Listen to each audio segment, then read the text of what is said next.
Suman TV ప్రేక్షకులకు నమస్కారం. ప్రస్తుతం మనతో పాటు ఉన్నారు ప్రముఖ జ్యోతిష్యులు బ్రహ్మశ్రీ నందిపట్ల శ్రీహరి శర్మ గురువు గారు. వారితో మాట్లాడతాం. గురుగారు నమస్కారం. గురుగారు, వాగర్థ సంపృక్తౌ వాగర్థ ప్రతిపత్తయే జగతః పితరౌ వందే పార్వతీ పరమేశ్వరౌ ఆదిత్యాయ చ సోమాయ మంగళాయ బుధాయ చ గురుశుక్రశనిభ్యశ్చ రాహవే కేతవే నమః.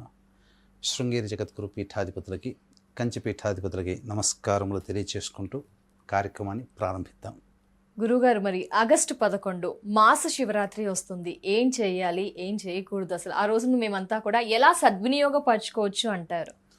మనకు ప్రతి నెల మాస శివరాత్రి గనక వస్తే ప్రతి నెల మాస శివరాత్రి వస్తుంది. మాఘమాసంలో వచ్చే మాస శివరాత్రే మహాశివరాత్రి అవుతుంది. మాఘమాసంలో మహాశివరాత్రికి సంబంధించినటువంటి నియమం ఏమిటి అని అంటే, చతుర్దశి మొత్తము నిశీ సమయం వరకు ఉండాలి. అప్పుడే అది మహాశివరాత్రి అవుతుంది.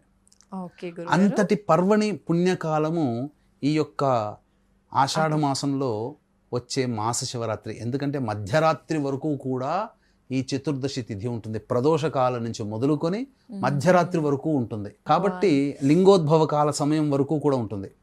సహజంగా మహాశివరాత్రికి మాత్రమే లింగోద్భవ కాల సమయం. ఇక్కడ మనం దాన్ని అన్వయించుకుంటే ఆ మధ్యరాత్రి నిశీ సమయం వరకు కూడా ఈ యొక్క చతుర్దశి తిథి ఆవరించి ఉంది.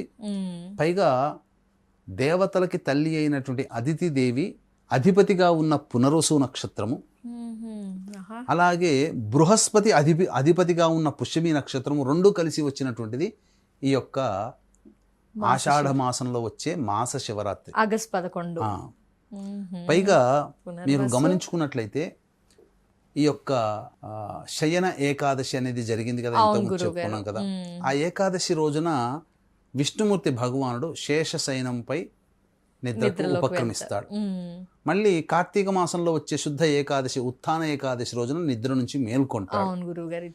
ఇది కదా.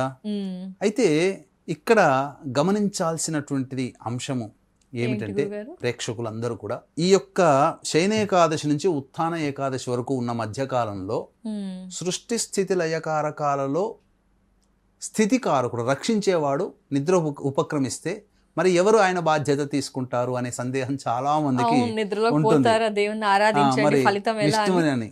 కానీ ఆ యొక్క విష్ణు యొక్క పని భారాన్ని కూడా ఈశ్వరుడు తన నెత్తి మీద వేసుకుంటాడు. ఈ యొక్క ఈశ్వరుడు ఈ యొక్క 4 నెలలు కూడా సృష్టి తప్ప మిగతా అన్ని కార్యక్రమాలు ఈశ్వరుడే దగ్గరుండి ఈ యొక్క భారాన్ని మోస్తాడు. అటువంటి ఈశ్వరునికి సంబంధించినటువంటి మాస శివరాత్రి రోజున ఎవరైతే పరమేశ్వరుని అర్చిస్తారో, అందున ఆషాఢ మాసం, ఆషాఢ మాసము అంటే సంబంధించి పితృకాలానికి చాలా గొప్పదిగా వర్ణించబడి ఉంది. పైగా దక్షిణాయనం ప్రారంభమైన మొదటి మాస శివరాత్రి ఇది. అవును గురుగారు. కాబట్టి ఈ రోజున విశేషంగా అర్చిస్తే, ఈశ్వరుని కనుక అర్చిస్తే భవిష్యత్ అంతా కూడా శివాజ్ఞ లేనిదే చీమైన కుట్టదు. ఈశ్వరుని అర్చించినటువంటి వాళ్ళకి అసలు లేనిదంటూ ఉండదు, అన్నీ ఉంటాయి. ఏది పోదు, చేతి మించి ఏది పోదు. అలాగే ఈ యొక్క 12వ తారీఖు రోజున మనకు కనిపించకపోయినా ఆచార నియమాలు పాటించాల్సిన పని లేదు. కానీ 12వ తారీఖు సూర్యగ్రహణ ప్రభావం ఏర్పడుతుంది. కాబట్టి మన ఇండియాకి కాలమానాన్ని మనం తర్జుమా చేసుకుంటే 9 గంటల 24 నిమిషాల నుంచి 1 గంట రాత్రి 1 గంట 46 నిమిషాల వరకు ఈ గ్రహణ ప్రభావం ఉంటుంది. దీన్ని దృష్టిలో పెట్టుకుని సర్పదోష నివారణకి కుక్కి సుబ్రహ్మణ్య క్షేత్రంలో ఈ యొక్క 12వ తారీఖు రోజున మన పీఠం ఆధ్వర్యంలో ఈ సంబంధించినటువంటి కాలసర్పదోష నివారణకి, ఉద్యోగ సంబంధ దోష నివారణ, వివాహ సంబంధ దోష నివారణ, ఇల్లు కట్టుకోవాలనే కోరిక నెరవేరడం కోసం, ముఖ్యంగా ఆడవాళ్ళకి పీసీఓడి ప్రాబ్లమ్స్ ఎక్కువగా ఉంటాయి, ఆ దోష నివారణకి.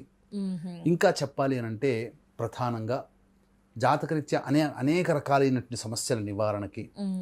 ఇప్పుడు కర్కాటక రాశిలో గ్రహణం ఏర్పడుతుంది కాబట్టి మేష, మిథున, కర్కాటక, సింహ, కన్య, వృశ్చిక, ధనస్సు, మకర, మీన రాశిలో జన్మించినటువంటి వారికి ఈ యొక్క సంబంధించినటువంటి దోష ప్రభావం ఆ రాశిలో జన్మించిన వారికి దోష నివారణార్థమై. అంటే దోషం అంటే ఏంటి? 50 రూపాయలు నష్టపోయే చోట 100 రూపాయలు నష్టపోతాం. ఓకే, కాబట్టి సమస్య కాస్త. నష్టము నష్టమే. మ్మ్. ఎక్కువ శాతం నష్టం కాకుండా ఉండడం కోసం ఈ యొక్క దేవతానుగ్రహం పొందడం. మ్మ్. ఇక శని వక్రీకరించున్నాడు కాబట్టి 12 రాశుల వారికి ఈ యొక్క శని ప్రభావం అనేటువంటిది ఇబ్బంది పెడుతుంది. మ్మ్. కావున ఈ శని దోష నివారణ పూజలు హోమాలు జరిపించి శక్తిపాతం చేసినటువంటి కరుంగలి మాల గోత్రనామాలు నమోదు చేసుకున్నటువంటి వాళ్ళకి ఇవ్వడం జరుగుతుంది. కాబట్టి అవకాశం ఉన్నటువంటి వాళ్ళు 12వ తారీఖు రాత్రి 8 గంటల లోపల ఈ యొక్క కార్యక్రమంలో స్క్రీన్పై కనిపిస్తున్న నెంబర్కి కాంటాక్ట్ చేసి గోత్రనామాలు నమోదు చేసుకోవచ్చు. తప్పకుండా. ఇక ఈ రోజున అవకాశం ఉంటే ఏం అనగా చేయాలి? 11వ తారీఖు రోజున మ్మ్. పూర్తిగా ఉపవాస నియమాన్ని పాటిస్తే మరీ మంచిది. మ్మ్. ఆ? ఓకే గురు. ఈ యొక్క ఉపవాస నియమాన్ని పాటించాలి. మ్మ్. తర్వాత ఉదయం పునరుసు నక్షత్రం ఉంది కాబట్టి అవును గురు. ఆ రోజున శివాలయంలో అభిషేకం జరిపించుకోవాలి. మ్మ్. సాయంకాల ప్రదోషకాల సమయానికి పుష్యమి నక్షత్రం ఉంది కాబట్టి చాలా విశేషమైనటువంటి నక్షత్రము. పుష్టి కలిగించేటువంటిది. ఏ కోరికతోనైతే ఏ దేవత ఆరాధన చేస్తామో ఆ కోరికకి పుష్టి కలిగి అతి శీఘ్రంగా నెరవేర్చగలిగేటువంటి శక్తి ఆ పుష్యమి నక్షత్రానికి ఉంటుంది.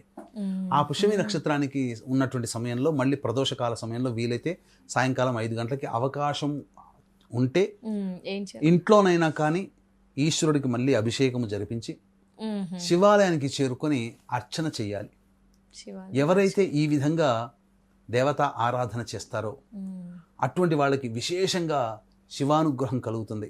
మ్మ్. ఇటువంటిది మళ్ళీ తప్పిందా మళ్ళీ మాస మళ్ళీ శివరాత్రి దాకా మనం ఎదురు ఎదురు చూడాలి. చూడాలి. కాబట్టి ఈ యొక్క సంబంధించినటువంటి ఆషాఢ మాసములో వచ్చే మాస శివరాత్రి దక్షిణాయనం. మంగళవారం అయింది. పైగా పునరుసు పునర్వసు పుష్యమి నక్షత్రంతో ఉన్నది. ప్రదోషకాలం మొత్తం కూడా ఈ యొక్క శివ అనుగ్రహాన్ని ప్రాప్తింపచేసే చతుర్దశి తిథి ఉంది. కాబట్టి ఈ రోజున అందరూ కూడా శివాలయంలో గనక అభిషేకం జరిపించినట్లయితే ఆ సంకల్పం ఆ పరమేశ్వరునికి సంకల్పం తెలియచేసి నా యొక్క సంకల్పాన్ని నెరవేర్చే బాధ్యత నీదే శివయ్య, నీవు తప్ప నన్ను ఇంకెవ్వరూ కూడా కాపాడలేరు, నీ అనుగ్రహం నాకు కావాలి అని చెప్పి ఆ స్వామికి ప్రణమిల్యమంటే తప్పకుండా ఆ శివయ్య వింటాడు. తప్పకుండా. ఎందుకంటే కన్న తల్లిదండ్రులు ఎట్లయితే కాపాడుకుంటారో ఈ సృష్టికే ఆది దంపతులు పార్వతీ పరమేశ్వరులు. కాబట్టి అలాంటిది. అటువంటి దేవతానుగ్రహం మనకు ఎంతో శీఘ్రంగా లభిస్తుంది. అటువంటి దుర్లభమైనటువంటి ఎన్నో పూజలు క్రతువులు చేస్తే వచ్చే దుర్లభమైనటువంటి దేవతానుగ్రహం ఈ ఒక్క రోజున ఆ శివయ్యని ప్రార్థించడం ద్వారా మనకు లభిస్తుంది అని చెప్పడంలో ఏమాత్రం సందేహం లేదు.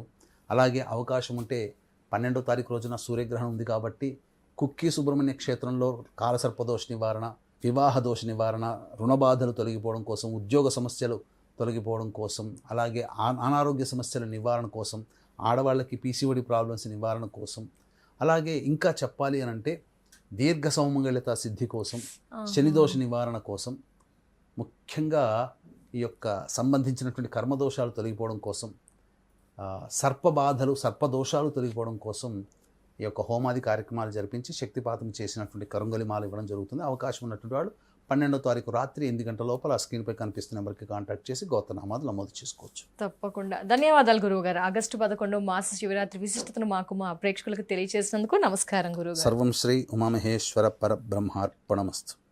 సో ఇయర్స్ చూసారు కదా, ఆగస్టు 12 గురువుగారి ఆధ్వర్యంలో కుక్కి సుబ్రహ్మణ్యేశ్వర దేవాలయంలో జరిగే క్రతువులో మీరంతా కూడా మీ గోత్రనామాదులు నమోదు చేసుకోవాలి అనుకుంటే స్క్రీన్ పై నెంబర్ కనిపిస్తుందండి. మిగతా వివరాలని తెలుసుకోవచ్చు. నమస్కారం.